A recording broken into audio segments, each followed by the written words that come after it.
Hallelujah. Hallelujah. Hallelujah. Hallelujah. Praise the Lord. Hallelujah. Hallelujah. Hallelujah. Hallelujah. Praise the Lord. Praise the Lord. Praise the Lord. Praise the Lord. Hallelujah. Hallelujah. Hallelujah. Hallelujah. Hallelujah. Hallelujah. Hallelujah.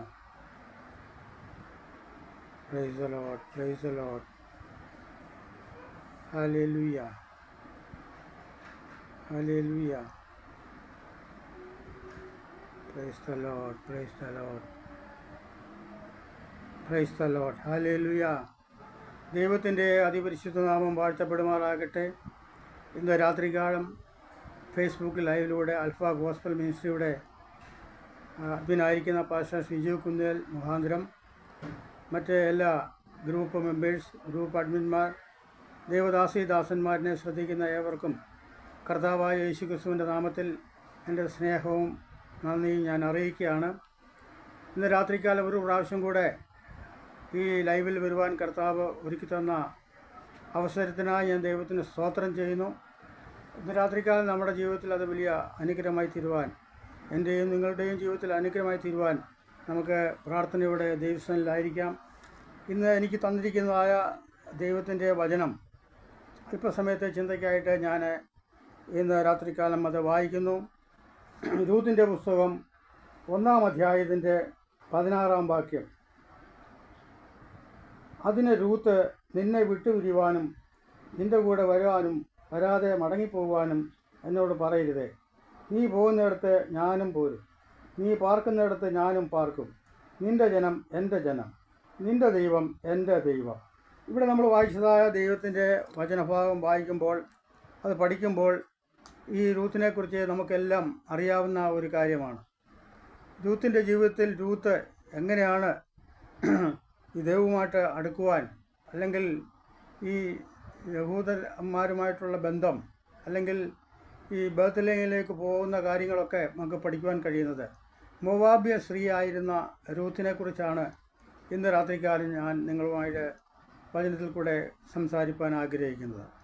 നമുക്കറിയാം, ഇവിടെ ഈ രൂത്തിൻ്റെ അമ്മായിയമ്മയും അമ്മായിയപ്പനും എങ്ങനെയാണ് ഈ Moab ദേശത്ത് പോകുവാൻ ഇടയായത്.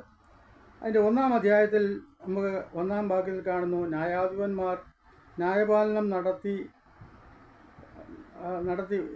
നടത്തിയ കാലത്ത് ഒരിക്കൽ ദേശത്ത് ക്ഷാമമുണ്ടായി.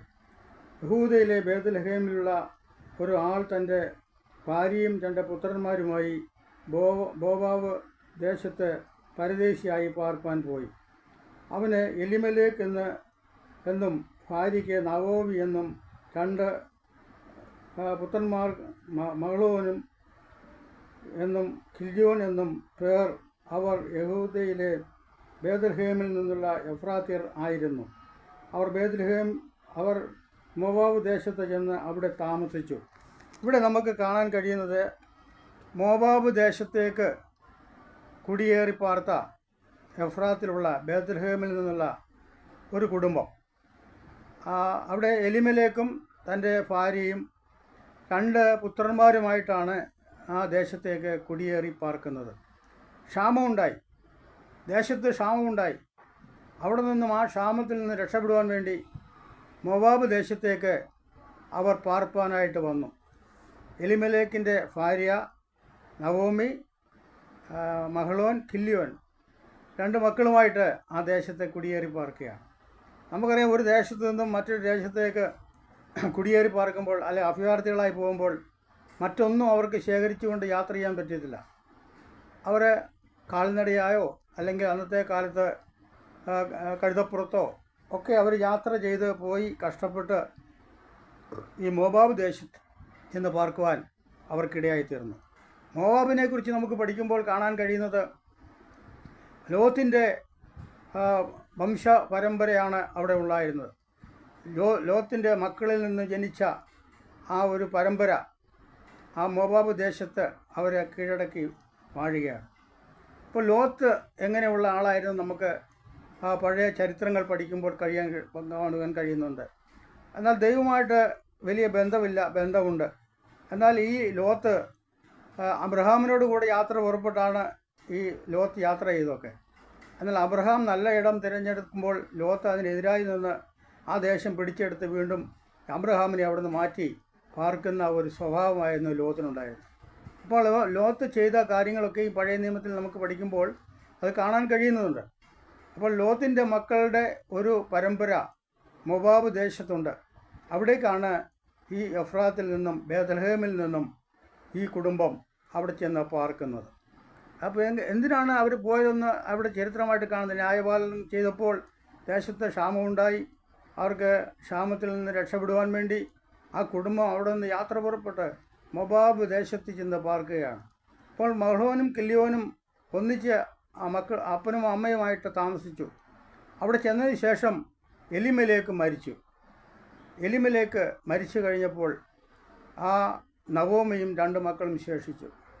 അതിനുശേഷം ഈ ആൺമക്കൾ 2 പേരും വിവാഹം കഴിച്ച് ആ മോവാബ് ദേശത്ത് പാർക്കുകയാണ്. മോവാബിയ സ്ത്രീകളെ, ഒരുത്തിയുടെ പേര് ഓർപ്പ എന്നും മറ്റവളുടെ പേര് രൂത്തും എന്നാണ് ഇവിടെ നമുക്ക് കാണാൻ കഴിയുന്നത്.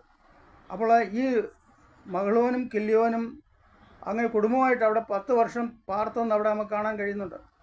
അതിനുശേഷം ഈ മക്കൾ 2 ആൺമക്കളും മരിക്കുന്നതായിട്ട് കാണാൻ കഴിയും. അപ്പോൾ നവോമിയുടെ അവസ്ഥ എന്താണ് സംഭവിക്കുന്നത്? അവൾ നല്ല ദേശത്തു നിന്നും സമൃദ്ധിയുടെ ദേശത്തു നിന്നും ഈ ദേശത്തേക്ക് കുടിയേറി പാർത്ത് തൻ്റെ ഭർത്താവ് ആദ്യം മരിക്കുന്നു. അതിനുശേഷം 2 ആൺമക്കളുണ്ടായിരുന്ന അവരും ഈ ലോകത്തിൽ നിന്ന് മരണം വഴിയായി കടന്നുപോയി. അങ്ങനെ വളരെ ബുദ്ധിമുട്ടിലേക്ക് കടത്തിവിട്ട ഒരു സാഹചര്യം അവിടെ നമുക്ക് കാണാൻ കഴിയുന്നുണ്ട്. എന്താണ് അതങ്ങനെ സംഭവിച്ചത്? അവർ ദൈവത്തെ ആരാധിക്കുന്ന ഇടം വിട്ട്, അല്ലെങ്കിൽ ദൈവത്തിൻ്റെ നല്ല ദേശമായിരിക്കുന്ന ദേശത്തു നിന്നും അവർ ആ ദേശം വിട്ടിട്ട് ഒരു പിന്മാറ്റ അവസ്ഥ എന്ന് ഞാൻ അത് ചിന്തിക്കുക. ആ ദേശത്തിൽ കഷ്ടമായാലും പ്രയാസമായാലും രോഗമായാലും ക്ഷാമമായാലും അവിടെ തന്നെ പാർക്കുകയാണ് നല്ലത്. അപ്പോൾ നാം ആയിരിക്കുന്ന സാഹചര്യങ്ങളിൽ നമ്മൾ നിൽക്കുന്ന സ്ഥാനത്ത് ബുദ്ധിമുട്ടുകളോ പ്രയാസങ്ങളോ എന്തും സംഭവിച്ചോട്ടെ, ഇതിൽ കൂടെ കഷ്ടം സഹിച്ച് ജീവിക്കുക എന്നുള്ളതാണ് തീരുമാനിക്കേണ്ടത്. എന്നാൽ അവർ നല്ലൊരു ദേശം തിരഞ്ഞെടുത്ത് അവിടെ പോവുകയാണ്. അവിടെ സംഭവിച്ചത് മഹ്ലോനും കില്യോൻ്റെയും ജീവിതത്തിൽ അവർക്ക് മരണം സംഭവിച്ചു. എലിമേലെക്കിൻ്റെ ജീവിതത്തിൽ മരണം സംഭവിച്ചു. ആൺമക്കളും പ്രജകൾ ആ സ്ത്രീകൾക്ക് നഷ്ടപ്പെടുകയാണ്.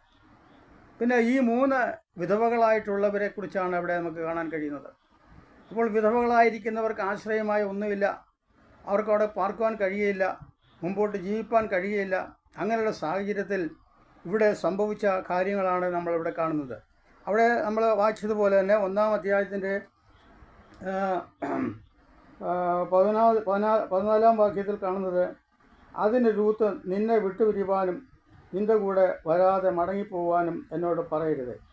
നീ പോകുന്നിടത്ത് ഞാനും പോരും, നീ പാർക്കുന്ന ഇടത്ത് ഞാനും പാർക്കും. നിൻ്റെ ജനം എൻ്റെ ജനം, നിൻ്റെ ദൈവം എൻ്റെ ദൈവം. ഇവിടെ നമുക്ക് കാണുന്നത് ഈ മക്കളുമായിട്ട് നവോമി സംസാരിച്ച് കാണും. ഞാൻ ഈ ദേശത്ത് പാർക്കുവാൻ കഴിയില്ല, നിങ്ങളുമായിട്ട് ഇവിടെ പാർക്കുവാൻ കഴിയത്തില്ല, നിങ്ങളെ സംരക്ഷിക്കുവാൻ ആരുമില്ല, അതുകൊണ്ട് ഞാൻ എൻ്റെ ദേശത്തേക്ക് മടങ്ങിപ്പോകുന്നു. അപ്പോൾ മരുമക്കളോട് പറയാം, അവരുടെ കൂടെ നിൽക്കുകയാണ്. അമ്മായിമ്മയെ പറ്റി നിൽക്കുന്ന ഒരു കുടുംബമായിട്ട് അവിടെ കാണാൻ കഴിയുന്നുണ്ട്. വളരെ സ്നേഹത്തോടെ അമ്മായിമ്മയുമായിട്ട് നല്ല സ്നേഹത്തിലാണുള്ളത്. ഇവിടെ നമുക്ക് അതിൻ്റെ മേൽഭാഗം പഠിക്കുമ്പോൾ ഈ വിവരങ്ങളെല്ലാം കേട്ടതിന് ശേഷം ഓർപ്പ അമ്മായിമ്മ പറഞ്ഞതനുസരിച്ച് ചുംബിച്ച് പിരിയുകയാണ്. സ്തോത്രം.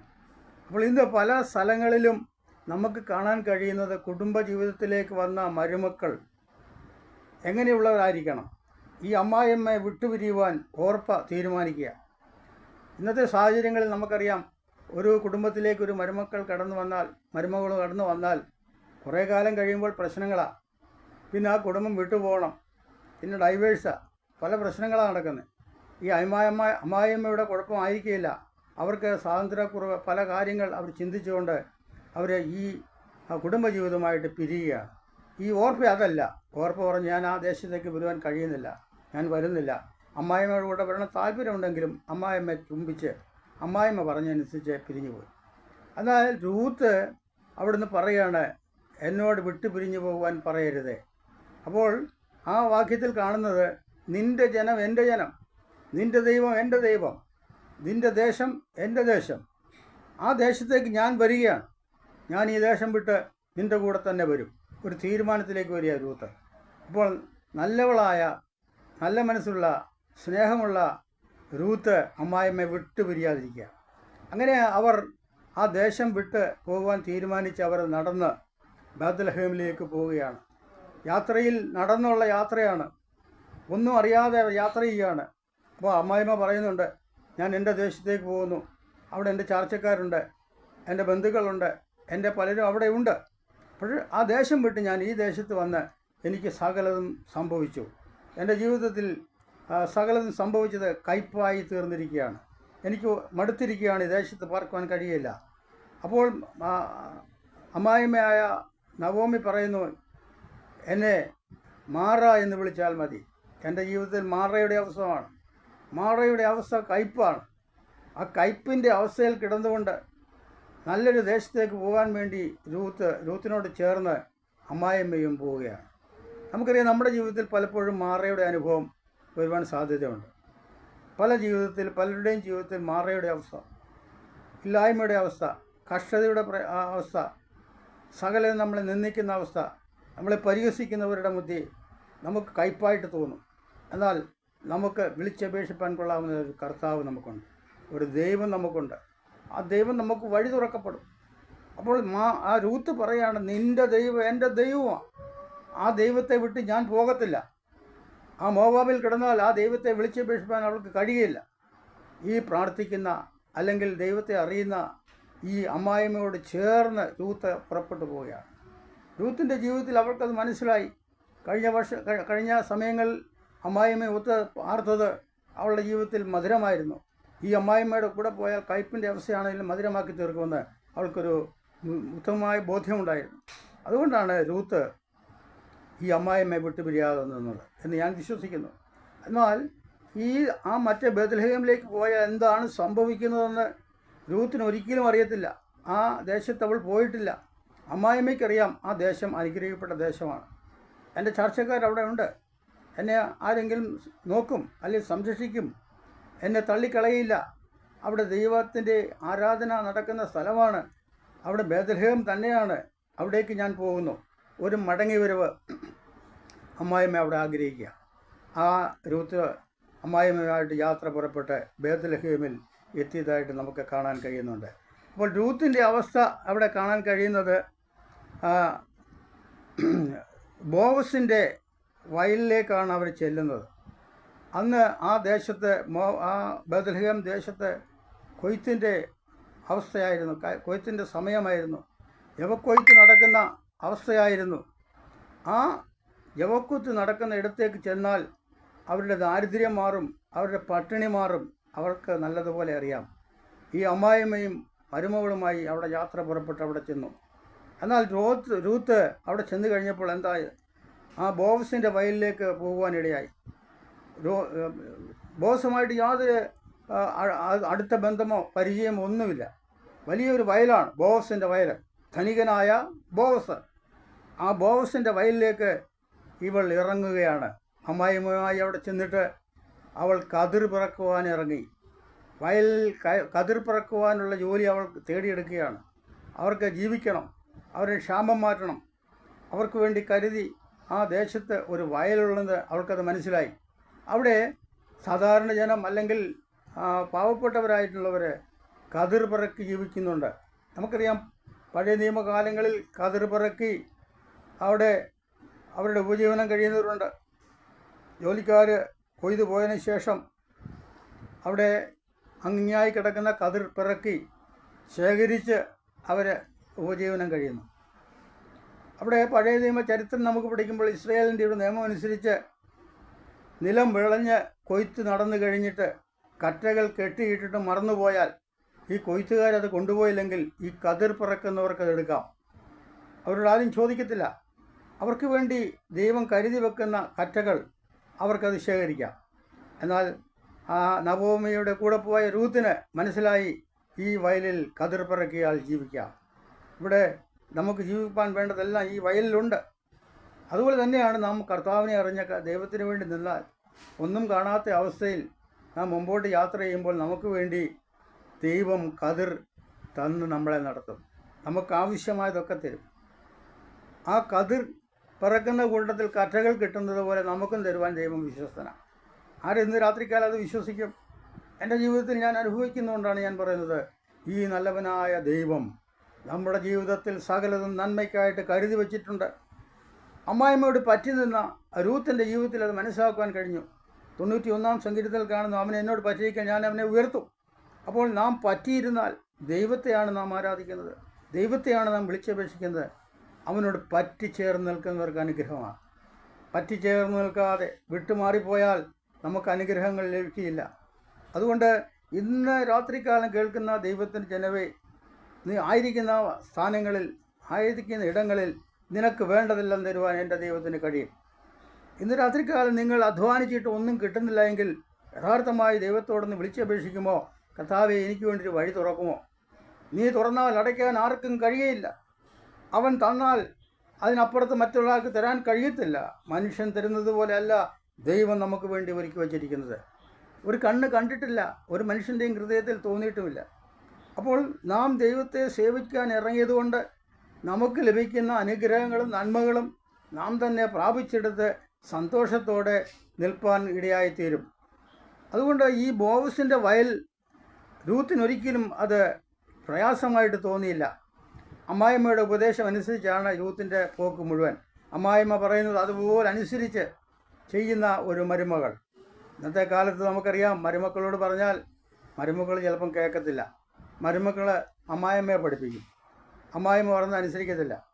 എന്താണിത് സംഭവിക്കുന്നത്? ദൈവവുമായിട്ടൊരു ബന്ധം സ്ഥാപിക്കാത്തതാണ്.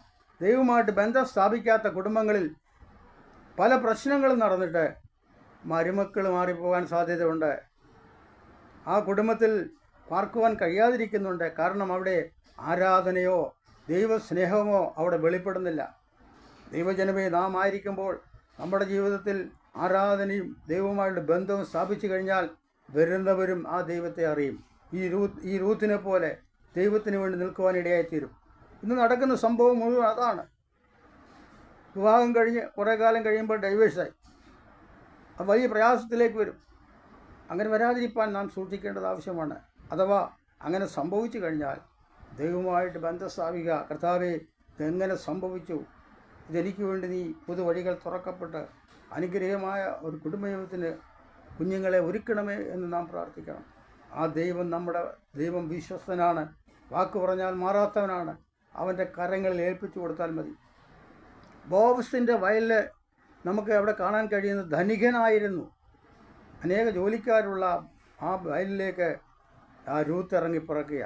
അപ്പോൾ രൂത്ത് അവിടെ നമുക്ക് കാണാൻ കഴിയുന്നത്, രൂത്തിൻ്റെ ജീവിതത്തിൽ ഇവിടെ കാണാൻ കഴിയുന്നത് അതിൻ്റെ 2-ാം അധ്യായത്തിൻ്റെ 8-ാം വാക്യത്തിൽ നമുക്കത് കാണാൻ കഴിയുന്നുണ്ട്. രൂത്ത് എന്താണ് അവിടെ ചെയ്തത്? 2-ാം അധ്യായത്തിൻ്റെ 8-ാം വാക്യത്തിൽ നമുക്ക് കാണാൻ കഴിയുന്നുണ്ട്.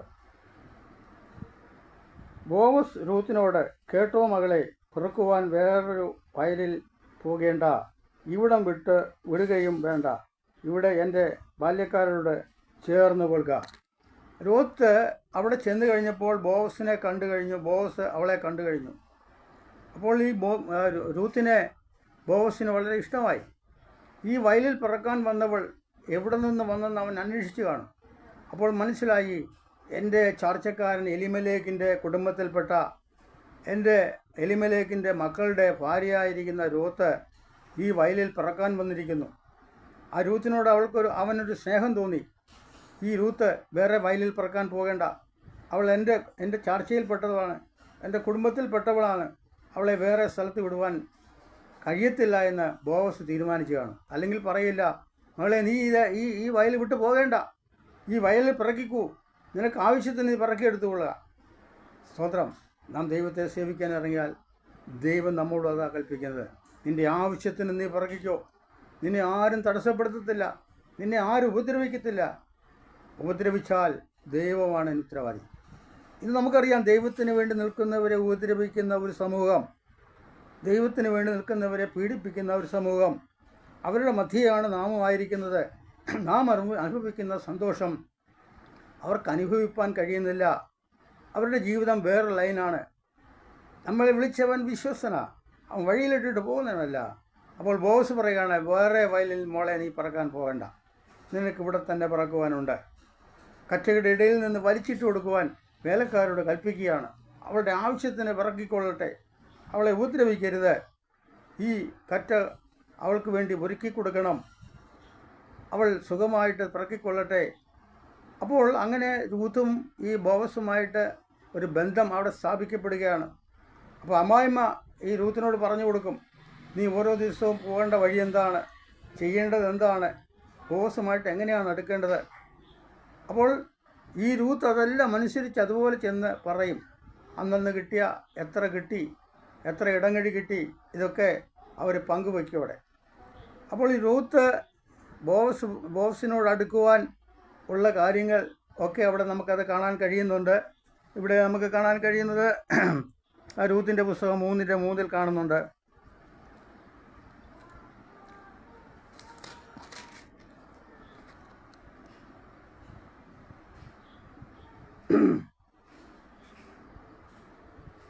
ഇതിൻ്റെ 3-ാം വാക്യത്തിൽ നമുക്ക് കാണാൻ കഴിയുന്നു, ആകയാൽ നീ കുളിച്ച് തൈലം പൂശി വസ്ത്രം ധരിച്ച് കളത്തിൽ ചെല്ലുക. അയാൾ തിന്ന് കുടിച്ച് കഴിയും വരെ നിന്നെ കാണരുത്. ഉറങ്ങുവാൻ പോകുമ്പോൾ അവൻ കിടക്കുന്ന സ്ഥലം മനസ്സിലാക്കി ചെന്ന് അവൻ്റെ കാലിന്മേലുള്ള പുതപ്പ് പൊക്കി അവിടെ കിടന്നുകൊള്ളുക. എന്നാൽ നീ എന്ത് ചെയ്യണമെന്ന് അവൻ നിനക്ക് പറഞ്ഞു തരും. അപ്പോൾ അമ്മായിമ്മയുടെ ഉപദേശം അനുസരിച്ച് അവൾ ബോവസിൻ്റെ അടുക്കിലേക്ക് ചെല്ലുവാനുള്ള വഴി ആ നല്ല അമ്മായിമ്മ പറഞ്ഞ് മനസ്സിലാക്കി കൊടുക്കുക. നീ കുളിച്ചിട്ട് തൈലം പൂശി നല്ല ഡ്രസ്സൊക്കെ ചെയ്ത് ആ ബോവസ് എല്ലാം അവിടെ ഉറങ്ങാനുള്ള സമയം ആകുമ്പോൾ ഉറങ്ങുമ്പോൾ അവിടെ ചെന്ന് കാൽ കീഴെ അവിടെ കാലിൻ്റെ ആ അടിവശത്ത് അവിടെ കിടന്നുകൊള്ളുക. അപ്പോൾ ഈ ബോവസുമായിട്ട് രൂത്തിനൊരു ഒരു നല്ല ബന്ധം അവിടെ സ്ഥാപിക്കുകയാണ് അമ്മായിയമ്മ. അപ്പോൾ രൂത്ത് ഈ യജമാനനെ സ്നേഹിക്കുന്നു, അവൾ കരുതുന്നു എന്ന് ബോവസിന് മനസ്സിലാവുന്നു.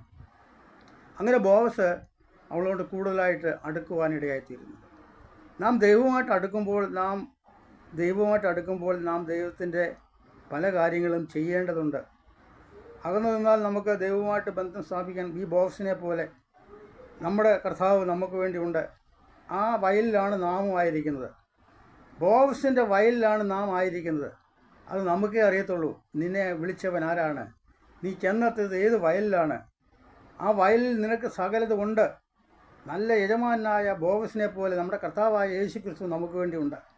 ഇവിടെ നമുക്ക് കാണുവാൻ കഴിയുന്നത് ഈ മോവാബ്യ സ്ത്രീക്ക് ഇവിടെ കടന്നു വരുവാനൊരു വഴി ഒരുക്കി കൊടുത്തത് അമ്മായിമ്മയായ നവോമിയായിരുന്നു. നമുക്കവിടെ കാണുന്നത് ഈ ബോവസിൻ്റെ കുടുംബത്തിൽ നിന്നാണ് ഇശായി ഉണ്ടായത്. ഇശായിയുടെ സന്തതി, ദാവീദിൻ്റെ സന്തതി യേശുക്രിസ്തുവിൻ്റെ പരമ്പരയിൽ വരുവാൻ നമുക്കും അതിനെ വഴിയൊരുക്കിയിരിക്കുക. ആ വഴിയാണ് നമ്മളെ നയിക്കുന്നത്. ഇവിടെ നമുക്കത് കാണാൻ കഴിയുന്നത് രൂത്തിൻ്റെ പുസ്തകം 4:21 കാണുന്നു. 4:21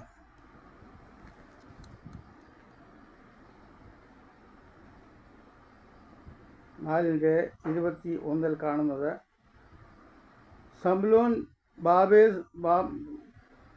ബാവേസിനെ ജനിപ്പിച്ചു, ബോവസ് ഒബേദിനെ ജനിപ്പിച്ചു, ഒബേദ് ഇശായിയെ ജനിപ്പിച്ചു, ഇശായി ദാവീദിനെ ജനിപ്പിച്ചു.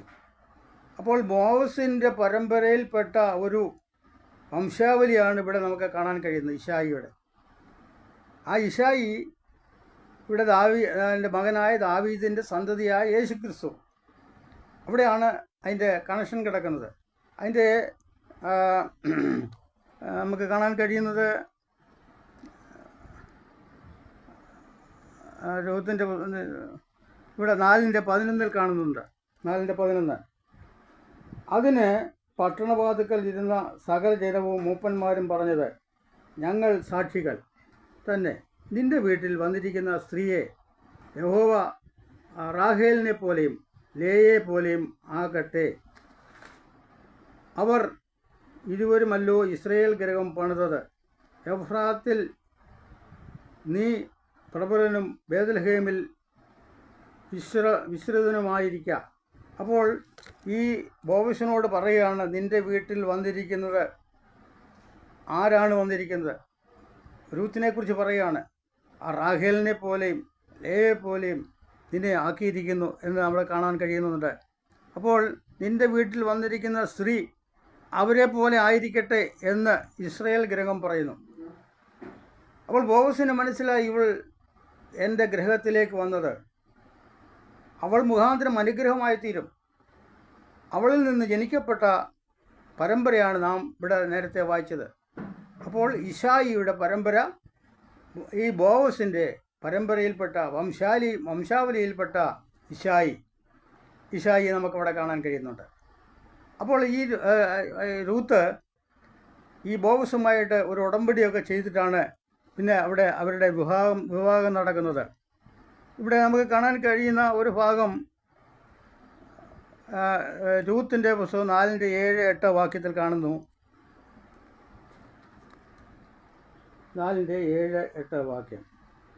എന്നാൽ വീണ്ടെടുപ്പും കൈമാറ്റവും സംബന്ധിച്ചുള്ള കാര്യം ഉറപ്പാക്കുവാൻ ഒരുത്തൻ തൻ്റെ ചെരുപ്പൂരി മറ്റൊരുവന് കൊടുക്കുന്നത് ഇസ്രയേലിൽ പണ്ട് നടപ്പായിരുന്നു. അപ്പോൾ ഈ ബോവസ് ഇവളെ ഭാര്യയാക്കി എടുക്കുവാൻ വേണ്ടിയിട്ട് ഇസ്രയേൽ ഗൃഹം ഒന്ന് കൂടി അവൻ്റെ ചെരുപ്പൂരി കൈമാറുക. എലിമലേക്കിൻ്റെ മക്കളുടെ പരമ്പരയിൽ നിന്നും വന്ന ഈ രൂത്തിനെ കൈമാറുകയാണ്. അവരുടെ സകല സ്വത്തുക്കളും ബോവസ് അവർക്ക് കൊടുക്കുകയാണ്. അപ്പോൾ അതിന് ഉടമ്പടിയായിട്ട് ചെരുപ്പ് അങ്ങോട്ടും ഇങ്ങോട്ടും ഊരി അവർ കൈമാറുന്നു. അങ്ങനെ ഇവർക്ക് നഷ്ടപ്പെട്ടു പോയത് ബോവസിൽ കൂടെ അവർക്ക് ലഭിക്കുകയാണ്. നമുക്കറിയാം, നാം ഒരു കാലത്ത് വീണ്ടെടുക്കപ്പെടുവാൻ കഴിയാതെ അന്യപ്പെട്ട് കിടന്ന് നമുക്ക് അടുത്ത് വരുവാൻ കഴിയാതെ ഇസ്രായേൽ പൗരത്വത്തോട് ബന്ധമില്ലാതെ തള്ളപ്പെട്ട് കിടന്ന നമ്മെ അവൻ കർത്താവായ യേശുവിൻ്റെ രക്തത്താൽ വീണ്ടെടുക്കപ്പെട്ട് നമ്മളെ മക്കളാക്കി അവകാശികളാക്കി തീർത്തു. അതുകൊണ്ടാണ് നമുക്ക് ധൈര്യത്തോടെ പറയാൻ കഴിയുന്നത്, നാമും തള്ളപ്പെട്ട് കിടന്നവരായിരുന്നു. ആ തള്ളപ്പെട്ട് കിടന്ന അവസ്ഥയിൽ നിന്നും നമ്മളെ വിളിച്ച് വേർതിരിച്ച് നമ്മുടെ പാപങ്ങളെ മാറ്റിയ യേശു ക്രിസ്തു ദാവീദിൻ്റെ സന്തതിയായി ജനിച്ച് മരിച്ച് അടക്കപ്പെട്ട് നമ്മൾ വീണ്ടെടുപ്പാൻ വേണ്ടി യേശു ക്രിസ്തു ഈ ലോകത്തിലേക്ക് വന്നത് അതുകൊണ്ടാണ്. ആ ഒരു പരമ്പരയിൽ നമ്മെ ആക്കി തീർത്തു. അബ്രഹാമിൻ്റെ അനുഗ്രഹം ജാതികളുടെ മേൽ വീണപ്പോൾ നമ്മുടെ മേൽ വീണിരിക്കുന്ന അനുഗ്രഹങ്ങൾ എത്ര അനുഗ്രഹമാണ്. അബ്രഹാം നമ്മുടെ പിതാവായി അവിടെ എണ്ണപ്പെടുകയാണ്. അബ്രഹാമിനെ വിളിച്ചപ്പോഴും അതുതന്നെയാണ് സംഭവിച്ചത്. ആ കഴുതരുടെ ഊരിൽ നിന്നും വിളിച്ച് വേർതിരിച്ച് അബ്രഹാമിൽ കൂടെ എത്രയോ അത്ഭുതങ്ങൾ നമുക്ക് കാണുവാൻ കഴിയുന്നുണ്ട്. അബ്രഹാമിൻ്റെ പരമ്പരയായി ഈ കുലത്തെ മുഴുവൻ മാറ്റുവാൻ ദൈവത്തിന് പ്രസാദം തോന്നി. അല്ലായെന്ന് വരിയിൽ നാമും പഴയ നിയമ ആ ഉപദേശത്തിൽ കിടന്ന് നാം നട്ടം തിരിഞ്ഞേനെ. പാപത്തിന് പരിഹാരം ലഭിക്കാതെ യാഗങ്ങൾ അർപ്പിച്ച് നാം തള്ളപ്പെട്ടു പോകാനിടയുണ്ട്. എന്നാൽ പുതിയ നിയമത്തിലേക്ക് നാം വന്നപ്പോൾ ആ യേശു ക്രിസ്തുവിൻ്റെ രക്തത്താൽ വീണ്ടെടുക്കപ്പെട്ട് നമ്മുടെ പാപത്തിൻ്റെ മോചനത്തിനായി യേശു ക്രിസ്തു കാൽവരി കുരിശിൽ 2 കള്ളന്മാരുടെ മധ്യേ അവൻ ക്രൂശിക്കപ്പെടുകയും ചാട്ടവാറിനാൽ അടിയേൽക്കുകയും തലയിൽ മുൾക്കിരീടം വെച്ച് ആഞ്ഞടിച്ച് യേശു ക്രിസ്തുവിനെ അവർ ഇസ്രയേൽ ജനം അവനെ ക്രൂശിക്കുകയാണ്. എന്തിനു വേണ്ടിയാണ് യേശു കഷ്ടം സഹിച്ചത്? പാപമില്ലാത്തവനെ പാപമുള്ളവനാക്കി തീർത്ത് നമ്മുടെ പാവങ്ങളെ ഏറ്റുകൊണ്ട് കർത്താവായ യേശു കാൽവരി കുരിശിൽ മരിച്ചു അടക്കപ്പെട്ടു. 3-ാം നാളിൽ ഉയർത്തെഴുന്നേറ്റു. ആ കർത്താവിനെയാണ് നാം ആരാധിക്കുന്നത്. ഉയർത്തെഴുന്നേറ്റവനെ, ജീവനോടെ ഉയർത്തെഴുന്നേറ്റ ആ യേശുവിനെയാണ് നാം ആരാധിക്കുന്നത്. യേശു ക്രിസ്തു ഉയർത്തെഴുന്നേറ്റില്ലായിരുന്നെങ്കിൽ ഈ നാമം ഭൂമിയിൽ കാണുകയില്ലായിരുന്നു. ഞാൻ ധൈര്യമായിട്ട് പറയുന്നു, യേശു ക്രിസ്തു ഉയർത്തെഴുന്നേറ്റതുകൊണ്ട് നാമും ഉയർത്തെഴുന്നേൽക്കും. അവൻ ജീവൻ തരുവാൻ വേണ്ടി നമുക്ക് വേണ്ടി വന്നു. നിത്യജീവനെ തരുവാൻ യേശു കർത്താവ് നമുക്ക് വേണ്ടി വന്നു.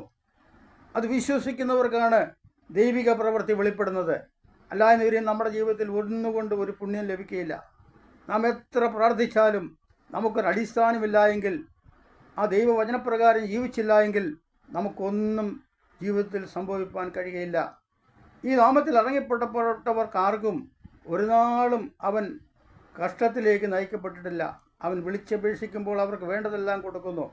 അതുകൊണ്ട് ഇതിലേക്ക് വന്നാൽ നിങ്ങൾക്ക് ഇന്നത് കിട്ടുമെന്ന് പറഞ്ഞ് നിങ്ങളെ പ്രബോധിപ്പിച്ച് നിങ്ങളെ ഇതിലേക്ക് കൊണ്ടുപോകണമെന്നല്ല. നിൻ്റെ ജീവിതത്തിൽ ഒരു വ്യത്യാസം വന്നെങ്കിൽ മാത്രമേ, നിൻ്റെ പാപത്തിൽ നിന്ന് മോചനം ലഭിച്ചെങ്കിൽ മാത്രമേ നിനക്ക് യേശുവുമായിട്ട് ബന്ധം സ്ഥാപിക്കാൻ കഴിയുള്ളൂ.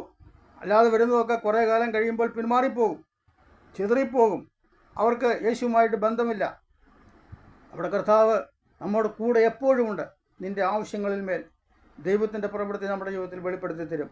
നിൻ്റെ സകല രോഗങ്ങളെയും മാറ്റുന്നവൻ, നിൻ്റെ പാപത്തെ മാറ്റുന്നവൻ, നിൻ്റെ കുടുംബത്തിൻ്റെ അഭിവൃദ്ധിക്ക് എതിരായി നിൽക്കുന്ന ശത്രുവിൻ്റെ പോരുകളെ മാറ്റുന്നവൻ, പിശാചിനോട് എതിർക്കാനുള്ള ബലം നമ്മുടെ മേൽ പകർന്നിരിക്കുകയാണ്. ലോകത്തിൻ്റെ അടിമത്തത്തിലാണ് ഈ പിശാച് നമ്മളെ ഇട്ട് വലയ്ക്കുന്നത് പലപ്പോഴും.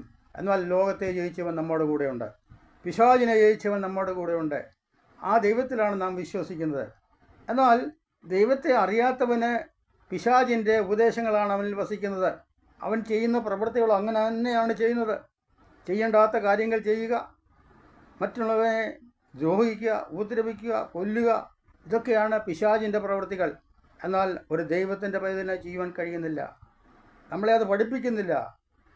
ഏത് ലോകത്തിലായിരുന്നാലും ഏത് ജീവിതത്തിലായിരുന്നാലും നമ്മുടെ കൂടെ കർത്താവുണ്ട്. നാം മരിച്ചു കഴിഞ്ഞാൽ നിത്യതയിൽ എത്തിച്ചേരും വരെയും കർത്താവ് നമ്മുടെ കൂടെ ഉണ്ട്. കർത്താവ് താൻ ഗംഭീരനാമത്തോടും പ്രധാന ദൂതൻ്റെ ശബ്ദത്തോടും ദൈവത്തിൻ്റെ കാഹളത്തോടും കൂടെ വരുമ്പോൾ ആ മധ്യാകാശത്തിൽ എടുക്കപ്പെടുന്ന കൂട്ടത്തിൽ നാമും അവനോടുകൂടെ മധ്യാകാശത്തിൽ എടുക്കപ്പെടും. ആ ഒരു പ്രത്യാശ നമ്മളെ ഭരിക്കുന്നുണ്ട്. ഇന്ന് മരണം സംഭവിച്ചാൽ നമുക്കും ധൈര്യമായിട്ട് പറയാം, ഞാൻ കർത്താവിനോട് നിത്യതയിൽ എത്തിച്ചേരും. എന്നാൽ ദൈവത്തെ അറിയാതെ, ദൈവമായിട്ട് ബന്ധമില്ലാത്തവന് ഒരു പ്രത്യാശയില്ല. മരിച്ചു കഴിഞ്ഞാൽ എവിടെ പോകും? അവന് ഉത്തരമില്ല. ഒരു ദൈവത്തിൻ്റെ പൈതലിന് പറയാൻ കഴിഞ്ഞ് ഞാൻ നിത്യതയിൽ എത്തിച്ചേരും. നമ്മെ അവൻ നിത്യമാനാക്കി തീർത്തതിനാ, നമ്മുടെ പാപത്തെ മാറ്റിയതിനാ. ആ കർത്താവിലാണ് നാം ആരാധിക്കുന്നത്.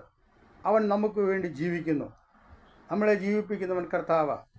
ഇന്ന് രാത്രിക്കാലം എന്നെ ശ്രദ്ധിക്കുന്ന പ്രിയപ്പെട്ടവരെ, നിങ്ങളുടെ ജീവിതത്തിൽ ഏത് പ്രതിസന്ധിയിലാണോ, നിങ്ങളെ രക്ഷിപ്പാൻ കഴിവുള്ളവൻ നിന്നോട് കൂടെയുണ്ട്. നീ നല്ലവനായ ബോവസിൻ്റെ വയലിൽ രൂത്ത് വന്നതുപോലെ വന്നിരിക്കുന്നു എന്ന് ദേവാലയം ഓർപ്പിക്കുന്നു.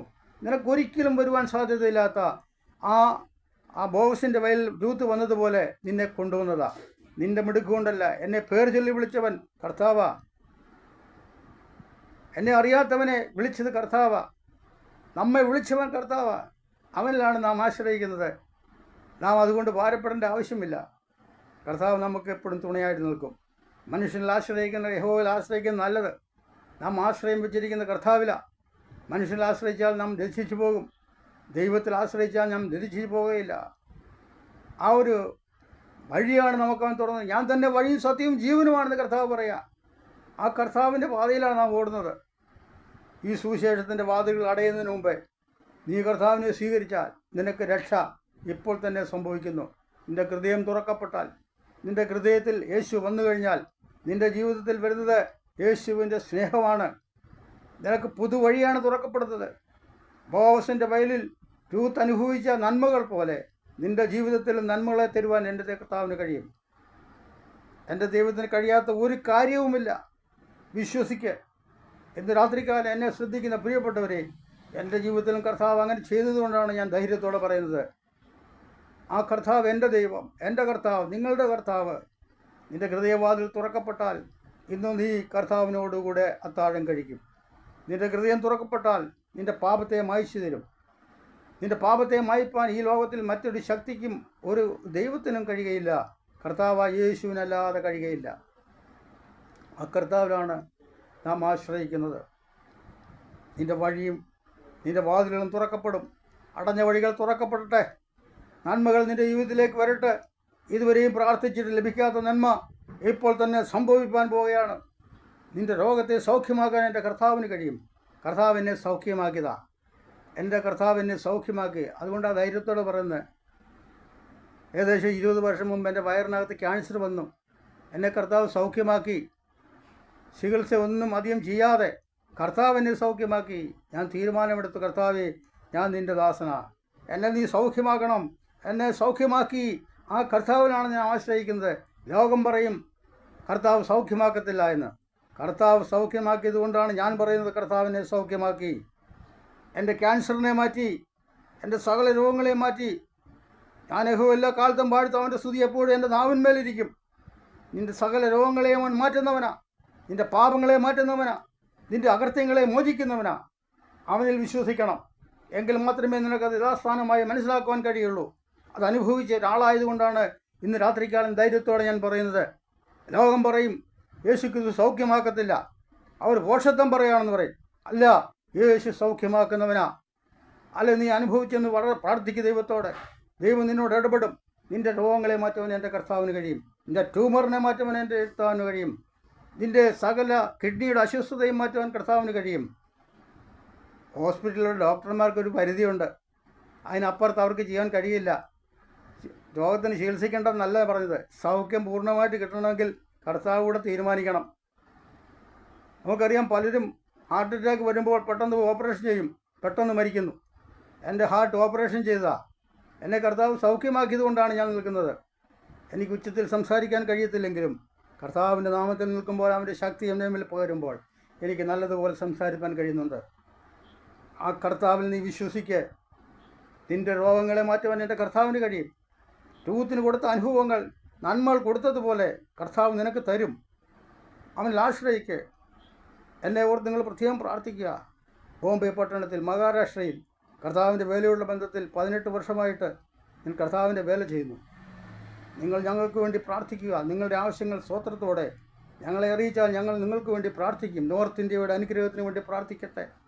നോർത്ത് ഇന്ത്യ നമുക്ക് അവകാശമായി പ്രാർത്ഥിക്കാം. ആരെതിർത്താലും കർത്താവിൻ്റെ നാമം ഉയരാൻ പോവുകയാണ്. അതെത്ര അടിച്ചമർത്തിയാലും അത് വളരാൻ പോവുകയാണ്. ഞാൻ ധൈര്യമായി പറയുന്നു, നമ്മൾ മറ്റൊരു കാര്യവും ചെയ്യുന്നില്ല. അവിടെ കർത്താവിനെക്കുറിച്ച് പ്രസ്താവിക്കുന്നു. ഇത് ലോകരാജ്യങ്ങൾ മുഴുവൻ കർത്താവിനെ ആരാധിക്കുമ്പോൾ എന്തുകൊണ്ട് നമ്മുടെ രാജ്യത്ത്, നമ്മുടെ നോർത്ത് ഇന്ത്യയിൽ സംഭവിക്കുന്നു? ദൈവദാസന്മാർ കുറഞ്ഞിരിക്കുന്നു, പീഡകൾ വരുന്നു. ആ പീഡകളെ സഹിച്ചുകൊണ്ട് കർത്താവിന് വേണ്ടി രക്തസാക്ഷിയായാൽ നിനക്ക് പ്രതിഫലം സ്വർഗത്തിലുണ്ട്. എനിക്ക് പ്രതിഫലം സ്വർഗത്തിലുണ്ട്. ഇന്ന് മരിച്ചാൽ ഞാൻ കർത്താവിനോട് കൂടെ. അതാണ് നേരത്തെ പറഞ്ഞത്. മരണത്തെക്കുറിച്ച് എനിക്ക് ഭയമില്ല. പാപം ചെയ്യാതെ ജീവിച്ചാൽ നമ്മുടെ ജീവിതത്തിൽ കർത്താവ് നമുക്ക് അത്ഭുതങ്ങളെ ചെയ്യും. അവൻ നമ്മളെ വഴി നടത്തും. അവൻ്റെ ശക്തി നമ്മുടെ മേൽ വ്യാപരിക്കും. ഇന്ന് രാത്രികാലം എന്നെ ശ്രദ്ധിച്ച പ്രിയപ്പെട്ടവരെ, വീണ്ടും ശ്രദ്ധിക്കുന്നവരെ, നിങ്ങൾക്ക് വേണ്ടി ഞാൻ പ്രാർത്ഥിക്കാൻ പോകുന്നു.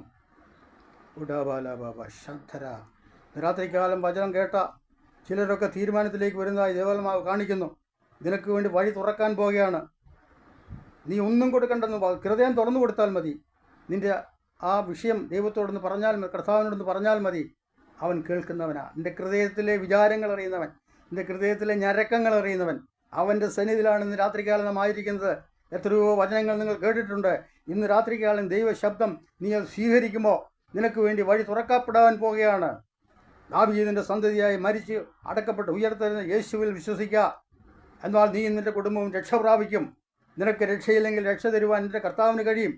ഞാനിവിടെ ഇത് അവസാനിപ്പിക്കുകയാണ്. എൻ്റെ സമയം കഴിഞ്ഞിരിക്കുന്നു. യേശുവിൻ്റെ നാമത്തിൽ ജയമെടുക്കുന്നു. എല്ലാ പൈശാചി അന്ധകാര ശക്തികളും യേശുവിൻ്റെ നാമത്തിൽ വിട്ടുമാറട്ടെ. ഹൃദയങ്ങൾ തുറക്കപ്പെടട്ടെ. അടച്ചു വച്ചിരിക്കുന്ന വഴികൾ തുറക്കപ്പെടട്ടെ. നന്മകൾ പ്രാപിക്കട്ടെ. ഹല്ലേലൂയ. പരിശുദ്ധനായ ഞങ്ങളുടെ ദൈവമേ, സ്വർഗ്ഗപിതാവേ, ഇന്ന് രാത്രികാലം കേൾക്കപ്പെട്ട വചനം അടിയനും കർത്താവേ കേൾക്കപ്പെട്ടവർ അനുഗ്രഹമായി തീരട്ടെ. അതൊരിക്കലും അവർക്ക് ദോഷമായി സംഭവിക്കരുത്. നിൻ്റെ നാമത്തിൽ കർത്താവെ അനേകരെ ഈ രക്ഷയിലേക്ക് നയിക്കപ്പെടുവാൻ ഈ വചന മുഖാന്തരം സാധിക്കണമേ എന്ന് ഞാൻ പ്രാർത്ഥിക്കുന്നു. ഇതിന് മുഖാന്തരം ഒരുക്കി തന്ന കർത്താവിൻ ദാസൻ പാസ്റ്റർ ഷിജു കുന്നേലിന്, അൽഫ ഗോസ്ബൽ മിനിസ്ട്രിക്ക്, മറ്റ് അഡ്മിന്മാർ, എല്ലാ ഗ്രൂപ്പ് മെമ്പേഴ്സിനും ഞാൻ കർത്താവായ യേശുവിൻ്റെ നാമത്തിൽ നന്ദിയും സ്നേഹം അർപ്പിച്ചുകൊണ്ട് അവർക്ക് വേണ്ടി പ്രാർത്ഥിക്കുന്നു. അവരുടെ പ്രവർത്തനങ്ങൾ അനുഗ്രഹമായി തീരട്ടെ. ലോകരാജ്യങ്ങളിൽ ഈ സുവിശേഷം എത്തിച്ചേരുവാൻ കർത്താവെ അവർക്ക് കൊടുത്തിരിക്കുന്ന മുഖാന്തരങ്ങൾക്കായി സ്തോത്രം. ഞങ്ങൾക്ക് കർത്താവെ അത് പ്രസംഗിക്കുവാൻ ഉള്ള അവസരം ഒരുക്കി തന്നതിനായി നന്ദി അറിയിച്ചുകൊണ്ട് പ്രാർത്ഥിക്കുന്നു. കർത്താവ് ഞങ്ങളുടെ പ്രാർത്ഥന കേട്ടതിനായി സ്തോത്രം. യേശുവിൻ നാമത്തിൽ തന്നെ പിതാവേ. ആമേൻ, ആമേൻ, ആമേൻ. God bless U.